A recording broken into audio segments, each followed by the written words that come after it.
प्रथम किया।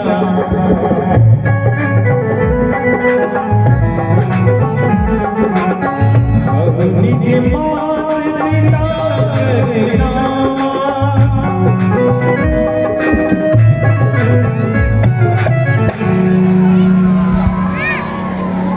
हे सखा सुग्रीव जी, ये प्रभु, आज से हम प्रगाढ़ मित्रता के बंधन में बन गए हैं। अब आप मुझे सबसे पहले ये बताइए कि आप इस ऋषिमुख पर्वत पर क्यों रहते हैं? आपका क्या परिचय है? कौन सा आपका स्थान है? आपके माता पिता कौन है? इस विषय में हमें बताइए। हाँ प्रभु, इसके बारे में मैं आपको सुनाता हूँ। हे प्रभु, हाँ सखा कहिए। एक बार ब्रह्मा जी ने अपनी आँख से कीचड़ निकाल कर पृथ्वी पर गिराया। उससे एक वानर प्रकट हुआ प्रभु। उसका नाम ब्रह्मा जी ने ऋक्षराज रखा। ऋक्षराज ने कहा, हे पिताश्री, मेरे लिए क्या आज्ञा है? तो ब्रह्मा जी ने कहा, हे पुत्र, तुम वन को जाओ और कंद मूल फल खाओ और जो भी दुष्ट राक्षस मिले उसका संहार करो, यही तुम्हारा काम है। हाँ सखा। हे प्रभु, फिर वो ऋक्षराज वन को गया, वन में घूमता रहा और कंदमूल खाते रहे और जो भी निशाचर मिलते उनका संहार करते। घूमते घूमते घने जंगल में चला गया। वहाँ उसने एक सुंदर कुंड देखा प्रभु। वो जल से भरा था। जब ऋक्षराज ने उस कुंड में देखा तो उनकी पट्टी छाया उनको दिखाई दी। तो ऋक्षराज ने सोचा, यहाँ कोई और दूसरा भी बंदर रहता है, ये दुष्ट मेरे को मार देगा। इस पर उसने क्रोध किया। हाँ सखा कहिए। और ऋक्षराज उस कुंड में जा कूदा प्रभु। उस कुंड की एक महिमा थी प्रभु। जो ही कुंड में ऋक्षराज कूदा, वो स्त्री का रूप धारण कर लिया। और उस स्त्री का रूप ऐसा था प्रभु कि मानव तो क्या, देवता भी देखकर उन पर मोहित हो जाते थे। तो फिर जब वो स्त्री बाहर निकली कुंड से तो उस पर देवाधिदेव। हाँ सखा कहिए। आपने बहुत ही रोचक बात हमें बताई है। देवताओं के राजा इंद्र की दृष्टि उस स्त्री पर पड़ी और वो मोहित हो गए और उनका जो वो गिरा, उस स्त्री के बालों में गिरा। उससे वो गिरफ्तार हो गई और उससे जो पुत्र हुआ प्रभु, उसका नाम बाली रखा गया। और सूर्य की दृष्टि जब उस स्त्री पर पड़ी तो वो भी मोहित हो गया और उसका जो वीर्य गिरा वो उसकी गर्दन पर गिरा प्रभु। उससे वो गिरफ्तार हुई और उसे जो बच्चा उत्पन्न हुआ उसका नाम प्रभु सुग्रीव रखा गया। ये हमारे माता पिता है प्रभु। हम दो भाई हैं, मेरे से बड़ा भाई बाली है और मैं सुग्रीव छोटा हूँ। हम दोनों भाई पंपापुर में रहते थे। मेरा बड़ा भाई राजा पंपापुर का राजा था। हे प्रभु, इस प्रकार हमारी उत्पत्ति हुई और आप कह रहे हैं कि आप इस पर्वत पर क्यों रहते हैं? इसका भी एक कारण है प्रभु, वो भी आप मैं बता देता हूँ। हाँ सखा, हमें ये बताइए कि जब आप और बाली दोनों भाई हैं तो अभी वर्तमान में किष्किंधा राज्य के राजा बाली हैं और आप इस ऋषिमुख पर्वत पर निवास कर रहे हैं, तो इसका क्या कारण है? ऐसा क्या हो गया कि आपको इस वन और पर्वत में निवास करना पड़ रहा है? हाँ प्रभु, इसके बारे में भी मैं आपको बता देता हूँ। एक समय की बात है प्रभु कि मैं राक्षस का बेटा मायावी जो अर्धरात्रि को पंपापुर में आकर भाई बाली को ललकारने लगा। मेरा भाई बाली प्रभु इसी की ललकार को सहन नहीं कर सकता था, क्योंकि उन्होंने भक्ति करके वरदान प्राप्त कर रखे थे प्रभु कि जो भी स्त्री उसे मुझसे लड़ता है उसका आधा बल मेरे भाई बाली में आ जाता है, वो किसी से हारता नहीं है प्रभु। इसलिए जब वो ललकारा तो मेरा भाई बाली उस पर आक्रमण करने के लिए किष्किंधा को छोड़कर उसके पीछे दौड़ा। हाँ हाँ सखा, फिर आगे क्या हुआ? तो हे प्रभु, मैं भी अपने भाई की सहायता के लिए उसके पीछे लग गया। आगे आगे राक्षस, उसके पीछे मेरा भाई बाली और उसके पीछे मैं प्रभु दौड़ता गया। राक्षस एक वन में जाकर के गुफा के अंदर घुस गया। जब मेरा भाई बाली उसके मुख द्वार पर पहुंचा तो मेरे भाई बाली ने मुझसे कहा कि हे सुग्रीव, तुम यहीं रहना, वो दुष्ट राक्षस इस गुफा के अंदर चला गया है और मैं भी अभी इस गुफा के अंदर जा रहा हूँ। फिर आगे क्या हुआ सखा? हे प्रभु, के अंदर मेरे भाई बाली ने कहा कि 15 दिन तक मेरा इंतजार करना, यदि 15 दिन में मैं नहीं आऊं तो तुम मुझे मरा समझ लेना और यहाँ से चला जाना। मास दिवस तहरे मुहरारी,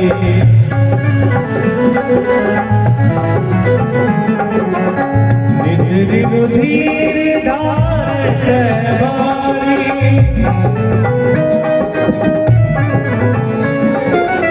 तब मेरे मन कीन विचारा,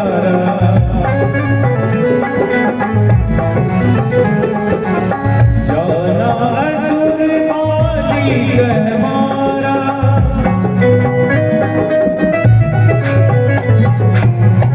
हे प्रभु, हाँ सखा कहिए। मैं उस गुफा के मुख द्वार पर 15 दिन तो क्या, एक माह तक वहाँ खड़ा रहा, इंतजार करता रहा, लेकिन कोई नहीं तो मेरा भाई बाली आया और नहीं वो दुष्ट राक्षस आया। एक माह के बाद उस गुफा के मुख द्वार से एक सफेद खून की धारा आई। मैंने सोचा कि मेरा भाई बाली मारा गया है, ये जो सफेद खून की धार आई तो मेरे भाई बाली का ही खून है। तो मैं प्रभु उस गुफा के मुख द्वार पर एक पत्थर की शिला अटका कर रख कर पंपापुर में आ गया और पंपापुर वासियों मंत्रियों को ये सब वरदान सुना दिया। जब पंपापुर के मंत्रियों और प्रजा ने कहा कि हम बिना राजा के नहीं रह सकते हैं, तो हे प्रभु उन्होंने मुझे वहाँ का राजा बना दिया प्रभु। हाँ हाँ सखा, फिर आगे का वृतांत भी हमें बताइए। एक दिन मैं अपने मंत्री सहित राज सिंहासन पर बैठा कुछ विचार विमर्श कर रहे थे प्रभु कि उधर मेरा भाई बाली आ गया और मुझे सिंहासन पर बैठा देख के प्रभु वो बहुत क्रोधित हुआ और मेरे पर टूट पड़ा, मुझे बहुत मारा पीटा घसीटा प्रभु, यहाँ तक कि मेरा सब कुछ छीन लिया प्रभु। और हे प्रभु, यहाँ मेरी स्त्री को भी छीन कर उसके घर में रख रखा है प्रभु। ऐसा मेरा भाई बाली है प्रभु। आपके भाई ने तो आपके ऊपर बहुत ही अत्याचार और अन्याय किया है। हाँ प्रभु, उसके दुख का मारा इस पर्वत पर रहता हूँ प्रभु। तो हे सखा सुग्रीव जी, मुझे अब तक ये समझ में नहीं आया कि यदि आपका भाई बाली आपके प्राणों का दुश्मन बन गया है और आप इस पर्वत पर निवास करते हैं, तो क्या आपका भाई इस पर्वत पर नहीं आ सकता? यदि नहीं आ सकता है तो इसका क्या कारण है?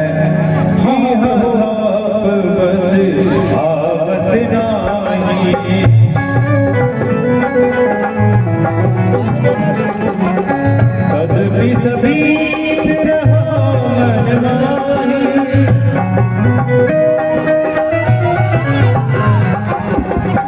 प्रभु, इसका भी एक कारण है कि मेरा भाई बाली इस ऋषि मुख पर्वत पर नहीं आ सकता है, वो भी मैं आपको बता ही देता हूँ प्रभु। हाँ हाँ सखा, हमारे संदेह को दूर कीजिए। एक दुंदुभी नाम का राक्षस था प्रभु, वो बड़ा बलशाली और अभिमानी था। उसने समुद्र में जाकर के समुद्र को मथने लगा, समुद्र को मथते मथते समुद्र घबराने लगा प्रभु। और समुद्र ने कहा, अरे दोस्त, मैं तेरे बल के योग्य नहीं हूँ, बराबर नहीं हूँ, तू मुझसे क्या युद्ध करता है? अरे तुझे युद्ध करना है तो हिमालय से जा और हिमालय से टकरा, क्योंकि मेरे सब जीव जंतु मर गए हैं, मर जाएंगे। इसलिए अरे दोस्त, हिमालय से जा टकरा तो तुझे पता चलेगा कि ऐसा बलशाली वो है।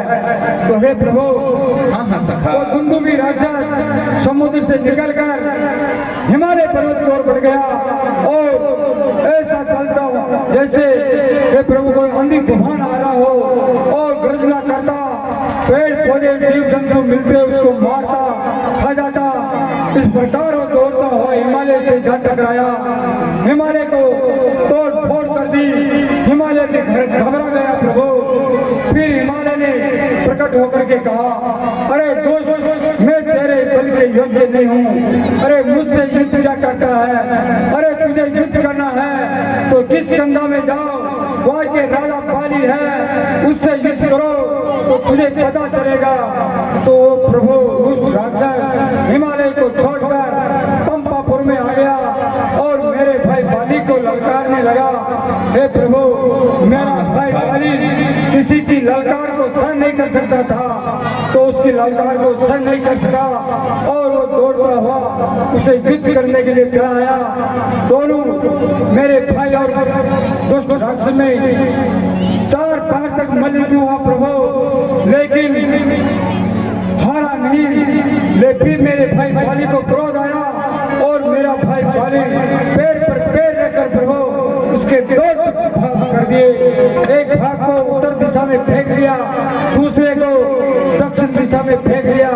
हे प्रभु, हाँ हाँ सखा, उस समय इस ऋषि मुख पर्वत के पास यहाँ मतंग ऋषि रहते थे, उनका आश्रम था। जब वो टुकड़ा फेंका तो उस खून के थप्पे उनके आश्रम पे लग गए। उस समय तो मतंग ऋषि स्नान करने के लिए चले गए थे। जब वो वापिस आए तो अपने आश्रम पर खून के थप्पे देखे तो उनको क्रोध आया और कहा, अरे दुष्ट, तुम कौन हो जो मेरे आश्रम को पवित्र कर दिया? अरे दुष्ट, मैं तुझे श्राप देता हूँ कि जब तुम इस पर्वत पर आ जाओगे तो स्वयं जल करके भस्म हो जाएंगे।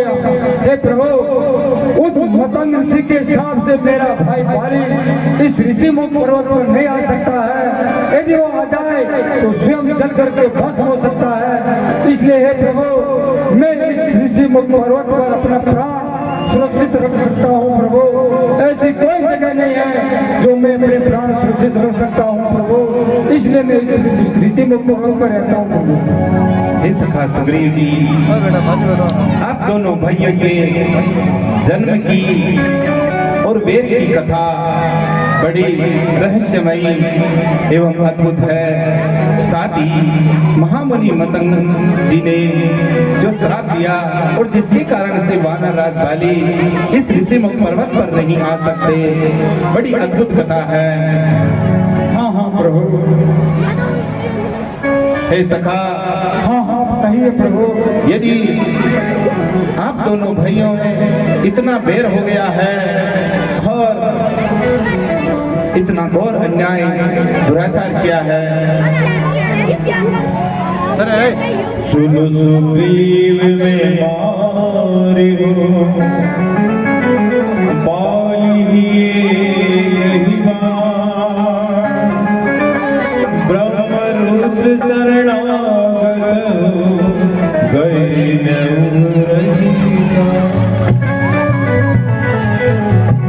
हे सखा सुग्रीव, यदि आपके भाई बाली ने आपके ऊपर कितना अत्याचार किया और अन्याय किया है, तो आज से मैं प्रतिज्ञा करता हूं जिसको सुनना। हे सखा सुग्रीव सुनो, प्रण यह मेरा, बाली मारा हूं एक ही बाण, ब्रह्म रुद्र शरण चला जाए फिर भी बचा न पाएगा अपने प्राण। मित्र दुख होई दुखाई, हो नहीं लोक से पातक भारी, सिया राम सिया राम जय राम, सिया राम सिया राम जय।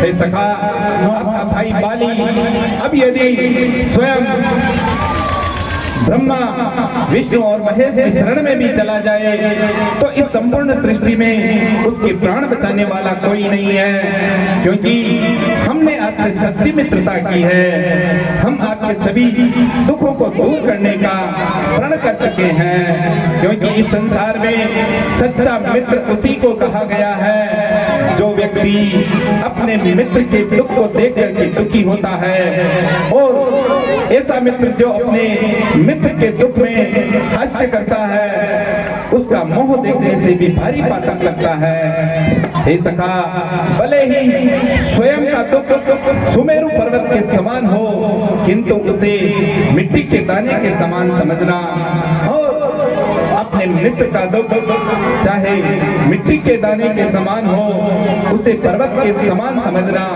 सच्चे मित्र का लक्षण है। जो व्यक्ति लेने और देने में शंका नहीं करते हैं, कुमार्ग से हटा करके सन्मार्ग पर चलाते हैं, जो उत्सव में राजद्वार, शमशान, अकाल ग्रस्त या संकट में पड़ जाने पर अपने मित्र का कभी भी साथ नहीं छोड़ते हैं, वही इस संसार में सच्चे मित्र कहे गए हैं। जय हो प्रभु, आपकी जय हो।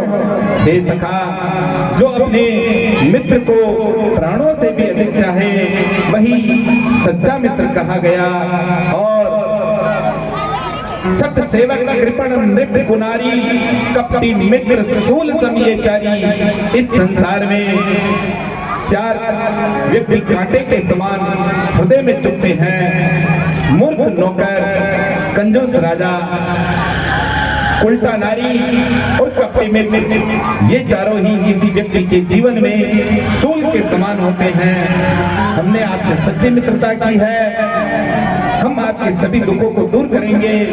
इस संसार में ऐसा निकृष्ट व्यक्ति जो सामने तो मीठा बोलता है लेकिन पीठ के पीछे अपने मित्र के सभी कार्यों को बिगाड़ देता है, ऐसे कपटी मित्र को हमेशा के लिए त्याग देना चाहिए। जिस प्रकार से स्वर्ण कलश जो कि विष से भरा हुआ होता है किंतु उसके मुंह पर अमृत लगा हुआ हो, इस तरह के मित्र को छोड़ देना लाभदायक होता है। हम आज से प्रतिज्ञा करते हैं कि आपके सभी दुखों का सर्वनाश कर देंगे।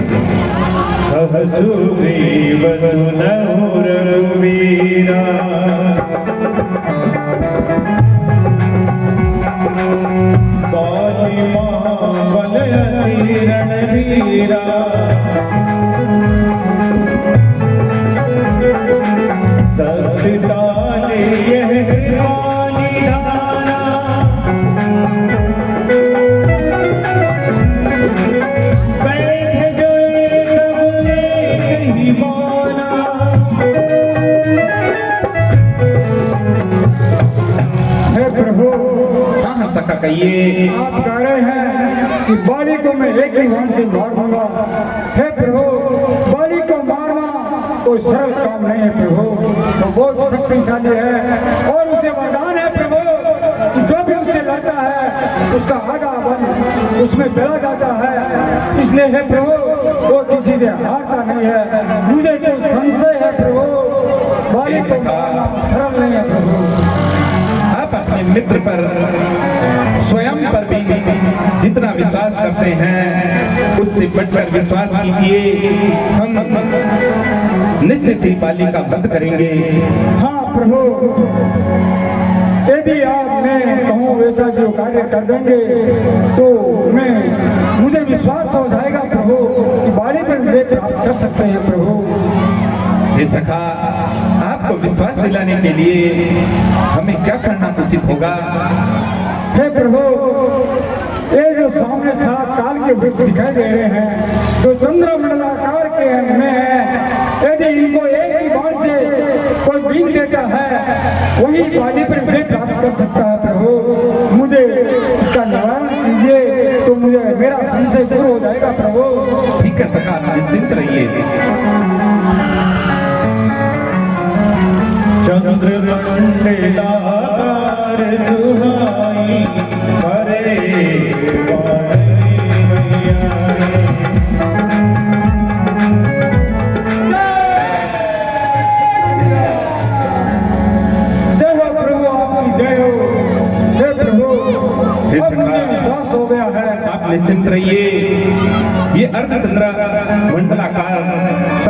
वृक्ष दहा दिए हैं, अब और क्या करना होगा हमें।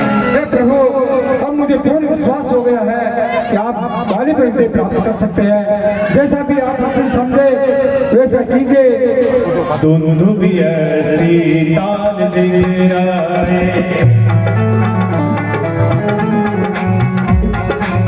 तीनों प्रयास रघुनाथ गाए।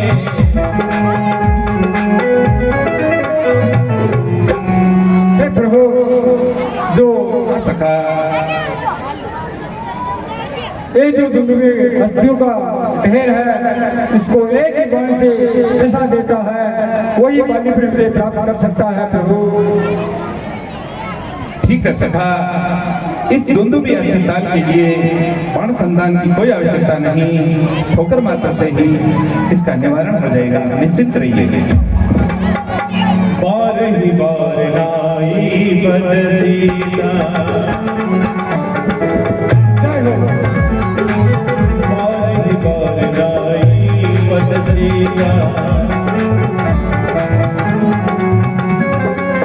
तब जाने मन हर्ष कबीरा।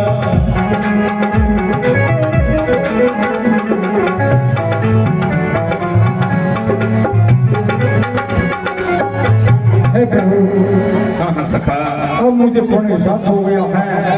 अब जैसा भी आप उचित समझे वैसा कीजिए, मैं वही करूँगा प्रभु। हे सखा, आज से ही तुम हमारी भुजाओं के बल पे आश्रित हो और जाइए अपने भाई वानर राजबाली को युद्ध के लिए ललकारिए। हम एक ही बाण से उसका संहार कर देंगे। आज विधाता भी उसके प्राणों को नहीं बचा सकता। जय हो प्रभु, आपकी जय हो। विजय भव। अब प्रभु